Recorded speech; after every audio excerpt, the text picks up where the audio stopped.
All right, guys, this is it. We finally got our hands on the all-new Bronco by ourselves, not at the Bronco Rodeo, which is a separate episode. Go check that out.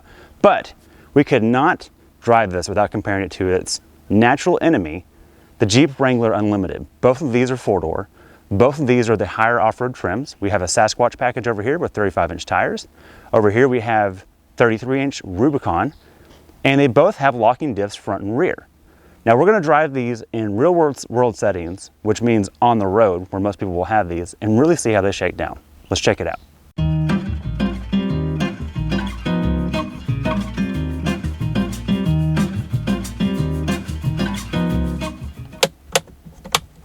Oh, hello, sorry, I got some really nice buttons in this thing. Welcome to the interior portion of the 2021 Ford Bronco. Now, we're not the first ones to review this, and we're not going to be the last, and you've probably seen many reviews on this already. And you may have heard that the interior is not the best as far as the quality of materials. And I'm here to tell you, yeah, that's true. Are there some rough edges that aren't the highest fit and finish? Sure. But this truck is designed to be off-road, the roof off, doors off, get mud, dirt, and you wipe it down, and you don't scratch it when you wipe it down. That's what this interior is. Of course, this doesn't have soft touch in the fanciest materials, but it's functional. Here's the other thing it is. It's really comfortable. For what this is, this off-road beast that it is, and both these vehicles are, it's really comfortable. The seating position is good. The steering position is good. The sight lines are good. It's a comfortable place to sit. Now, how does it compare to the Wrangler? Let's go check it out.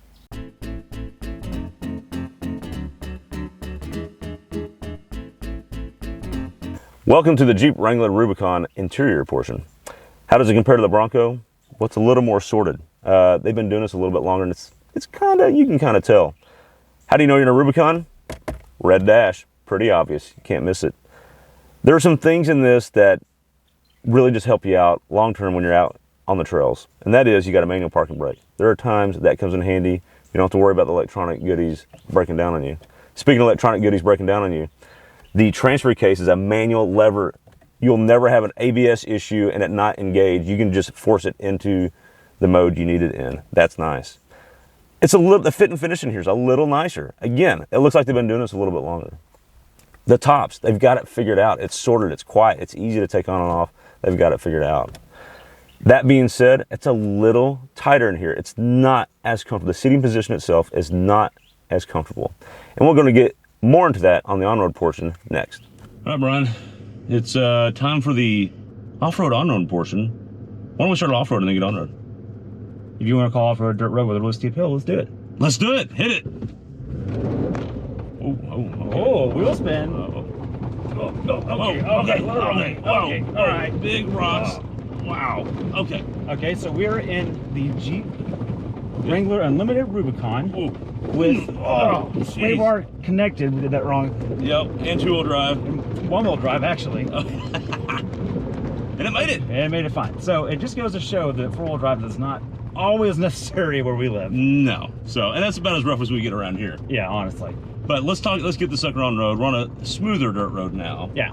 And you've been driving this a little bit more than me. I have. And, you know, the people always knock the Jeep for the solid front axle. Right. Also, people always praise the Jeep for the solid front axle. They do, yeah. Your thoughts? My thoughts on the highway, which we'll do here in just a minute, it does not wander nearly as bad as journalists want you to think it does. Right. Good point. Because if you read about it, you're like, it's dangerous. It's dangerous. Yeah. It's not. If It's you've not ever that. driven an older solid axle anything, this is incredible what they've done with it. Yeah. It's shockingly good for what it is. Now, the Gladiator's a little bit more stable on the highway because the wheelbase is so long on that, and that masks it a lot. And two doors are going to show that problem more because they're shorter. But I will say that, like you mentioned, the interior, this interior design is really top notch. It is. It's a couple years old now, and it feels like it came out yesterday. It really does. And it makes the Bronco's interior feel like it came out a week ago. And they started that with the JL in 2018, is that right? Right. So, anyways, back to this thing, the way it drives. I think it's really appropriate. You know, and like we talk about a lot, you get into a sports car, you might complain about where the cup holder is, or about the sight lines and things like that. You have to know that getting into a car like this, you're going to have trade-offs. Right. Look, this vehicle is designed to be really capable off-road. Exactly. And they also know that you're going to drive it on-road, but its first intent is to be good off-road. It's kind of like the whole sports car thing. Totally. Complaining about a sports car tramlining. Of course it does. It's got massive tires on it, so it grips well. Well, they make cars that don't tramline. Those are called sedans. Right. So there's trade-offs to everything. Trade-offs. Right.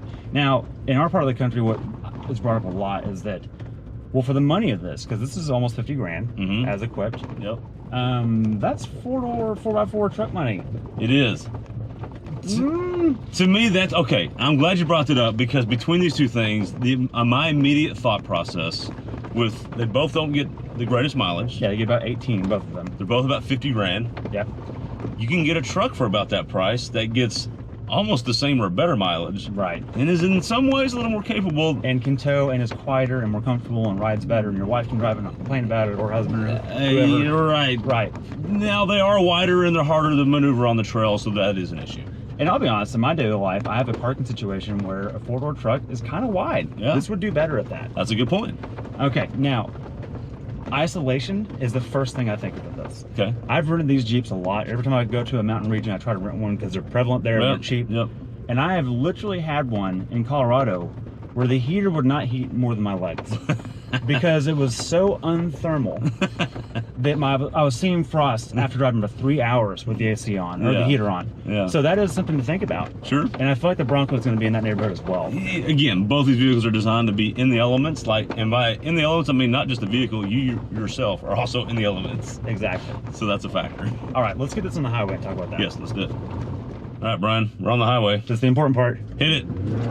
Ooh, wheel spin. Whoa! Hear that V6? Roar, baby. Roar, babe. 40, Naturally aspirated. 50, 55, and 60. Mm. You know what you just felt there?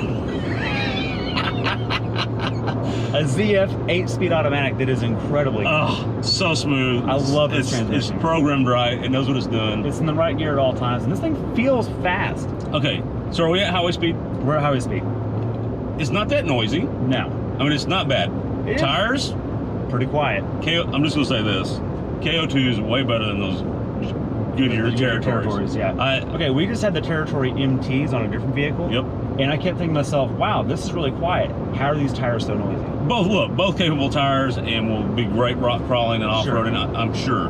I'm just saying the KO2 is a better blend for everyday use. Exactly. So, highway manners, we got to hit on this. Yep. We're at highway speeds. Mm-hmm. There is a little drift and wander. Yep. But man, it's no worse than... Look, the numbness feels like when electric steering racks just came out and no one could figure it out. Okay. Like there's no communication. And the wandering, it feels like an 80s truck of any brand. Sure. Okay? But combined, it's well-mannered, better than both of those scenarios. You notice it, right, but it's not so bad that you wouldn't be discouraged from driving on a 4-hour road trip. I would not buy this because of that. Okay, fair point. And on that, let's drive the Bronco. Let's do it.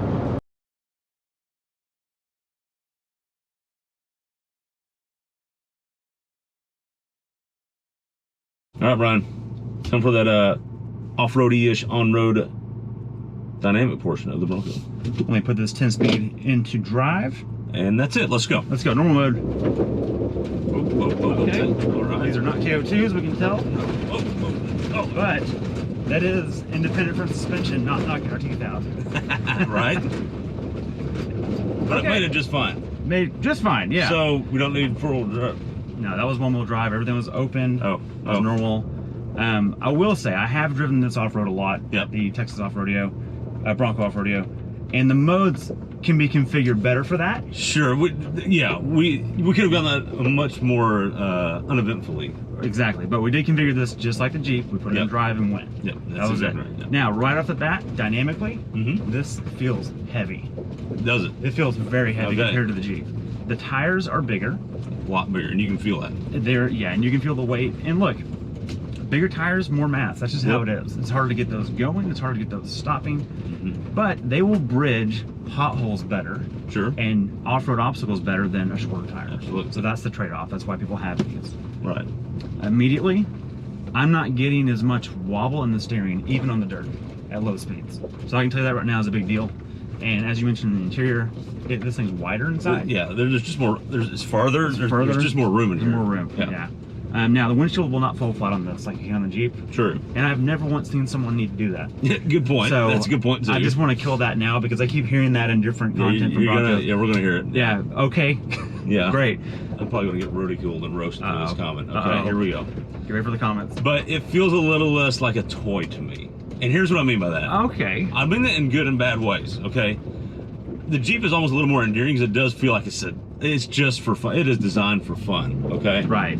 Purely. But, yeah, purely. The Bronco feels like a small F-150 or a Ford Ranger or something like that. It feels a little more everyday, durable, more mature place to be. Right. I know that sounds weird and silly and like shouldn't, and doesn't matter. Because it doesn't look and it doesn't mature. matter, but that's just the feeling of me. It may be because it's got a little bit, the dash seems a little more substantial. Things feel a little more substantial here versus just off-road only. I'm gonna back up your play. Okay. Because you know what the #1 competing vehicle is to the Wrangler? What's that? Boats. Boats? Yes. Because, well, at least a couple years ago. Yeah. Now that the Bronco's out, that isn't the same story. Yeah. But once upon a time, the #1 competition to the Wrangler, because it did not have a competitor like the Bronco, were boats. So that just tells you that it's a lifestyle activity toy. Yeah. Whereas this is based on a Ranger. Yeah. And so it has independent front suspension. It has some core competencies that are a little more road friendly. Yeah. And real life friendly. It's wider. You can probably there's more breathing room in here. There is. Except you don't have rear AC. Which, speaking of breathing, that's a big deal. Look, I have little kids. I would never hear the end of it. Oh man, so I got bigger kids. I'd never hear the end of it. On that, let's get on the highway. Yep, let's do it. All right, Brian, we're in the new Bronco. It's time for the on-road. Hit it. On-road test, brake boost. Turbo. Oh, there's the pull. And then it runs out. But it shifts. It does shift. Throw rocks. And 60. Okay, so I'm going to say this, and here's what I noticed when I was driving it earlier. Turbo is nice initially. Yep. And then runs out real quick. Like a modern small displacement turbo. And it's just what it is. It's what it is. Yeah, the V6 is linear. Not necessarily saying that's anything wrong with it. That's just what it is. That's what it is. Now, we'll say immediately, now this is a soft top, it's not fair to compare. Yeah. This thing is noisy. It is noisy. It is the soft top, that is true. So it's a little unfair. Right. But it is definitely a lot more road noise in here. Yeah, absolutely. Also, I think a big factor is the tires. I hear the tires now. I did not hear the BFGs. This thing grabs more rocks and throws them. Yeah. And it also is just noisy on the road. Absolutely. Did you just do a Jeep wave and a Bronco? Yeah, well, that's what you do. What's the Bronco wave? Okay, Brian. On-road feel, though, because the biggest difference between these two vehicles is that front axle versus front suspension. Independent front suspension versus a solid axle. What's the difference? Can you really feel a difference on road? Yeah, you can. Now, this is the first time I've driven a Bronco on the highway. Okay. On camera, it's exactly the first time I've driven one. And immediately it feels like a Ranger on the front end with big tires. I'm not getting the wander that you get in the Wrangler, although the Wrangler's wobble and wander is not that big of a deal. Right. There is some communication to the wheel. It's not sports car good, sure, but I can tell what each corner's doing a little bit. It doesn't wander as much. That's really it. That's kind of where it goes. Now, we'll say the ride quality on the highway isn't brilliant. It's not. It's not bad. No. It's about like my Raptor is. Okay. Like you feel the little stuff more than you would think. Okay. I have a feeling if you got on a dirt road at high speed, it would start to do the float game. Yeah. And you wouldn't feel it, and it would be brilliant at that point. Probably. So take that for what it is. Okay, we'll say the 4-cylinder is adequate. Yep. It's not incredible.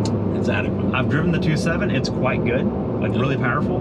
But that's not what the thing's about. I think if you're going to go trail riding, this is perfect for that.